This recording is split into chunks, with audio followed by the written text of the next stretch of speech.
కార్యక్రమానికి ముఖ్య అతిథులు భీమవరం ఇన్ఛార్జ్, అలాగే నరసాపురం జిల్లా పశ్చిమ గోదావరి జిల్లా అధ్యక్షురాలు శ్రీమతి తోట సీతారామలక్ష్మి గారికి, మన రాష్ట్ర కోశాధికారి మెంటే పార్థసారథి గారికి, మరి పట్టణ ప్రధాన కార్యదర్శి గూడూరు సుబ్బారావు గారికి, అలాగే రాష్ట్ర ఆర్గనైజింగ్ సెక్టర్ కనకదుర్గ గారికి, ఇక్కడికి విచ్చేసినటువంటి క్లస్టర్ బూత్ అలాగే యూనిట్ ఇన్ఛార్జీలందరూ కూడా నా హృదయపూర్వక ధన్యవాదాలు. ఇప్పటివరకు సారథి గారు ఇవాళ మీటింగ్ యొక్క ఉద్దేశం చెప్పారు.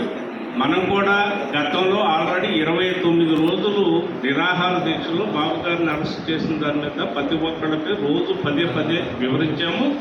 దాన్ని ఇప్పుడు ఈ కార్యక్రమం ద్వారా కూడా సారథి గారు ఏదైతే చెప్పారో ప్రతి అంశాన్ని మనం డోర్ టు డోర్ తెలియచెప్పాల్సినటువంటి ఆవశ్యకత ఉంది.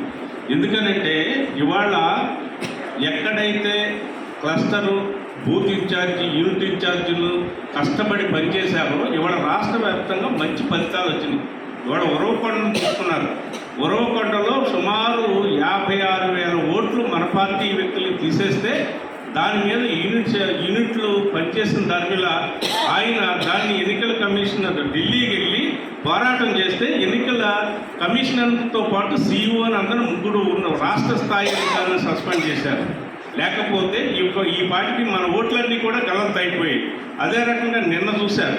నిన్న ఎక్కడండి మన పర్చూరు ఏలూరు సాంబశివరావు కూడా అదే వర్క్ చేస్తే ఇవాళ అక్కడ కూడా అక్కడ ఎవరిని నియమించాలి, ఉపాధ్యాయులను నియమించాల్సిన స్థానంలో ఎవరైతే ఇప్పుడు పోలీసులు ఉన్నారు, ఇప్పుడు స్థానిక అంటే ఈ గ్రామ స్థాయి పోలీసు వ్యవస్థ ఏదైతే ఉందో వాళ్ళని ఉపయోగించి ఓట్లు తీసేయడం ద్వారా వాళ్ళను తీసేస్తున్నారని సాంబశివరావు కంప్లైంట్ ఇస్తే స్పందించినందుకు సిఐ గారిని, ఎస్ఐని అందరిని కూడా తాత్కాలికంగా సస్పెండ్ మనం కోరిందేంటి రిమూవ్ ఫ్రమ్ సర్వీస్ కోరారు. కానీ వాళ్ళు సర్వీస్ చేశారు, సస్పెండ్ చేశారు. కారణం ఏంటి? మనం కష్టపడబట్టి. ఇవాళ వెలగపూడి రామకృష్ణ గారు ఉన్నారు విశాఖపట్నంలో, 40,000 ఓట్లు తీశారు ఆయన. ఇవన్నీ కూడా దాని మీద ఈ వ్యవస్థ పటిష్టంగా పనిచేయాలి. ఇవాళ మనం ప్రతి ఒక్కరు కూడా సమయాన్ని కేటాయించి పార్టీ పిలిపించింది మేడం గారు రమ్మంటే మనం ఆ రోజంతా కూడా కష్టపడి బయటకు వస్తున్నాం. ఎందుకని వస్తున్నాం? మన పార్టీ అధికారంలోకి రావాలి. మన వ్యక్తిగతంగా కూడా మన కష్టం ఫలించింది అనుకోండి, రేపు రాబోయే కాలంలో మనం 10 మందికి ఉపయోగపడేటట్టు ఉంటుంది. మనం కూడా గౌరవం పొందేటట్టు సమాజంలో ఉంటుంది. కాబట్టి మనం ప్రతి ఒక్కరు కష్టపడాలి.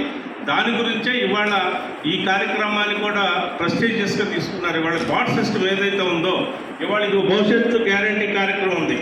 ఇందులో బార్ కోడ్ ఉంది. సారథిగా దీని మీద మొత్తం చెప్పేశారు. ఈ బార్ కోడ్ స్కాన్ చేస్తే రేపు మన ప్రభుత్వం వచ్చిన తర్వాత ఈ యొక్క యూనిట్ ఇన్ఛార్జ్ కానీ బూత్ ఇన్ఛార్జ్ సంతకం ఇక్కడ చంద్రబాబు నాయుడు గారిది ఆయనదే ఉంటుంది. వీళ్ళిద్దరు సంతకం ఉంటేనే ఇక్కడ ఇది యాడ్ అవుతుంది, ఇది యాక్సెప్ట్ చేస్తుంది, లేకపోతే చేయదు. కాబట్టి ఈ బూత్ కన్వీనర్ ఎవరైతే ఉన్నారో అతను తప్పనిసరిగా సంతకం పెట్టి ఈ సంక్షేమ పథకాలు వాళ్ళతో కుటుంబ సభ్యులు సుమారు 1,80,000 వచ్చిందనుకోండి పెట్టగానే మన ప్రభుత్వం అధికారంలోకి రాగానే నెల తర్వాత ఈ కార్డు తీసుకొచ్చి మనకి ఇస్తారు. ఇవాళ నేను రాష్ట్ర పార్టీ మీటింగ్లో మేడం గారు, మేము సారథి గారు అందరం కూడా వెళ్ళాం. అక్కడ వాళ్ళు నిక్కచ్చిగా చెప్పారు. మేము వెళ్తున్నప్పుడు అక్కడ కొంతమంది ఎమ్మెల్యేలే స్వయంగా వెళ్ళిన పరిస్థితులు ఉన్నాయి. మేము వెళ్ళినప్పుడు సర్టిఫికేట్ మీద ఎంత డిమాండ్ పెరిగిందో మాకు సర్టిఫికేట్ సాటలేదని చెప్పి రాష్ట్ర పార్టీలో లోకేష్ బాబు గారిని అడిగితే చాలపోతే పంపిస్తానని కూడా చెప్పారు. అంటే దీనికి ఎందుకంటే మనం గతంలో చేసిన పరిపాలన ప్రజలకి మనం అంకిత భావంతో చేసిన 5 సంవత్సరాల పరిపాలన మీద ప్రజలకు ఒక నమ్మకం ఉంది. ఆ నమ్మకంతోనే ఈ యొక్క సర్టిఫికేట్కి అంత వాల్యూగా ఇవాళ ప్రజలందరూ కూడా చూస్తారు. అయితే ఇవాళ ఎవరు ప్రశ్నించరు. కానీ కొంతమంది మనం